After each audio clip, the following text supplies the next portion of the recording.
दशरथ जी ने आधा भाग कौशल्या को दिया, आधे में से आधा किया कैकेयी को दिया और उसमें से भी आधा किया, तो दोनों भाग कौशल्या कैकेयी के द्वारा सुमित्रा को दिलवा दिए।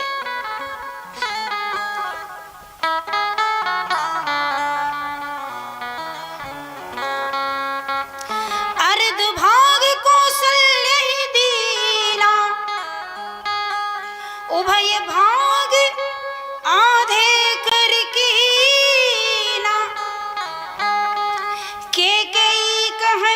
सो दयऊ रहो सो उभय भाग पुण्य भयऊ।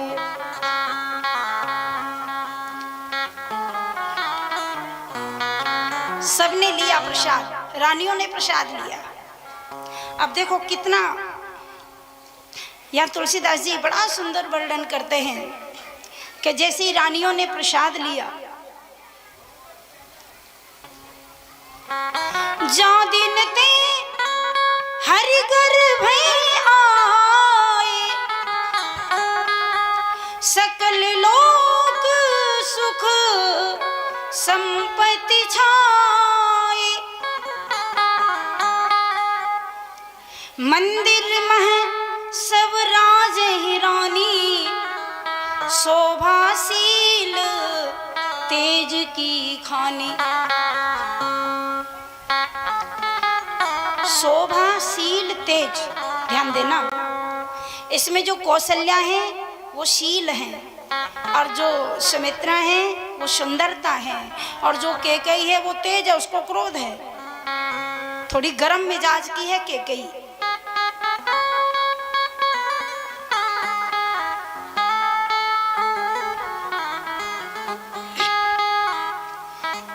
जा दिन ते हरि गर्भ ही आए, सकल लोग सुख संपत्ति छाए, मंदिर में सब राजे रानी। यहाँ तुलसीदास बाबा लिखते हैं कि मंदिर में रानियां रहती हैं। बताओ मंदिर कहाँ, ये तो महल है दशरथ जी के, यहाँ तो महल था दशरथ जी का जिसमें रानियां रहती हैं। बाबा जी लिखते हैं मंदिर है। तुलसीदास लिखते हैं कि देखो भैया, जब तक रानियों के गर्भ में राम जी नहीं आए तब तक तो वो घर था, और जब ठाकुर जी आ गए तो मंदिर बन गया। जहां भगवान आ जाएंगे तो वो घर भी मंदिर बन जाएगा।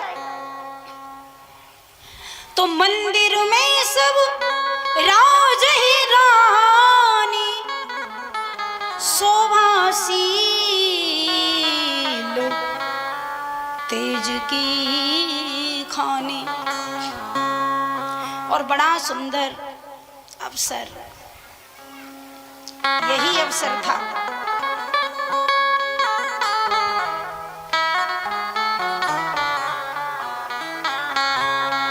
बस।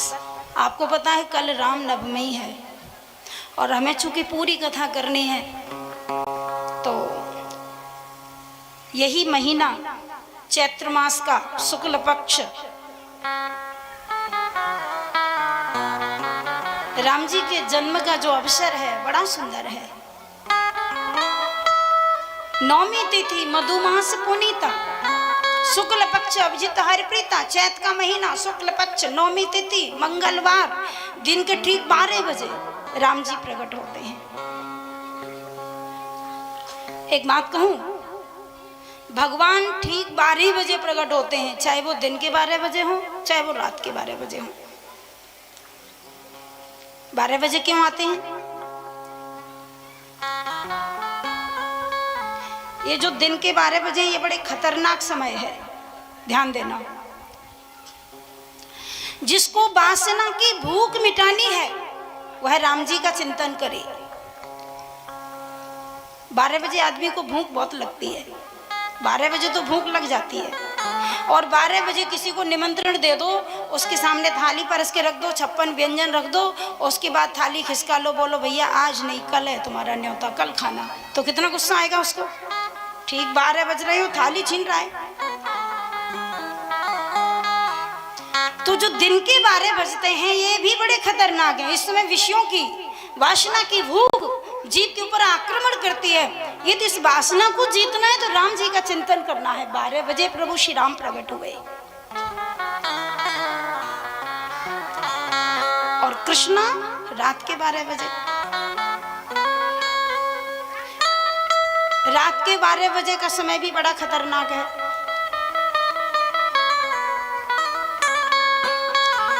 रात्रि के 12 बजे काम बहुत सताता है, इसलिए जिसको योगेश्वर कृष्ण का चिंतन करना, जिसको कामदेव को जीतना है, जिसको काम पर विजय प्राप्त करनी है, भगवान श्री कृष्ण ने वृंदावन में महारास करते हुए काम को जीत लिया।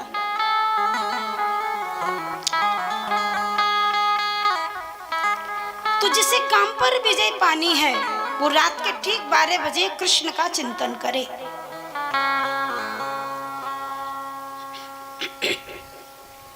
इसलिए यहाँ पर 12 बजे राम जी आए। अब नौमी तिथि, ध्यान देना, नौमी तिथि एक ऐसी तिथि है जिसका कोई नहीं है दुनिया में, बिल्कुल अकेली है।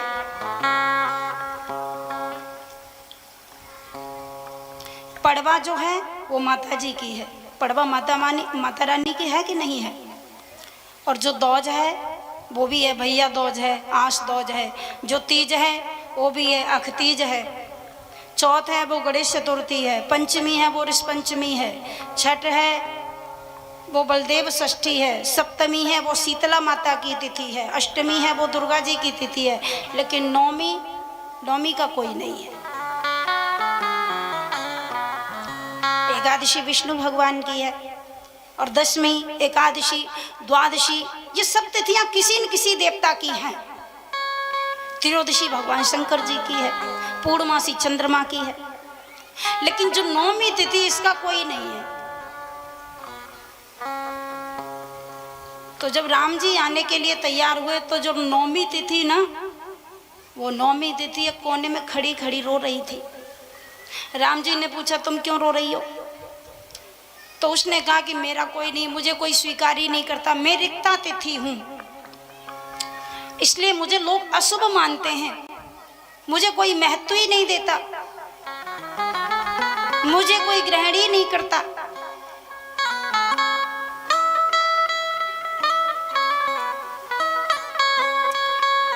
राम जी ने कहा जब तुम्हारा कोई नहीं है तो तुम्हें मैं स्वीकार करता हूं। और जो 9 का अंक है ना, वो 9 का अंक अपने आप में पूर्ण है। ध्यान देना, 9 का मायना 9 ही होता है। 9 का पूरा पहाड़ा पढ़ लो, पूरे का अर्थ 9 ही निकलेगा। आप पढ़ के देखो, 9 1 9 और 9 दूनी 18। 18 का मतलब 1 8 9, 9 दूनी 18, 9 3 27, 2 7 9, 9 चौक 36, 3 6 9, 9 पहिया 45, 4 5 9,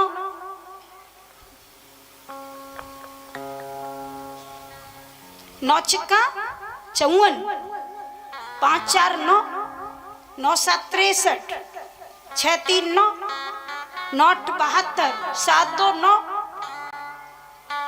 9 9 81, 8 1 9 और 9 2 9 90।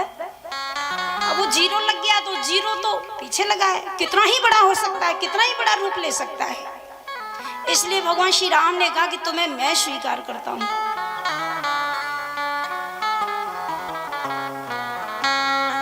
आनंद का विषय है। प्रभु श्री राम ने नौमी तिथि को स्वीकार कर लिया।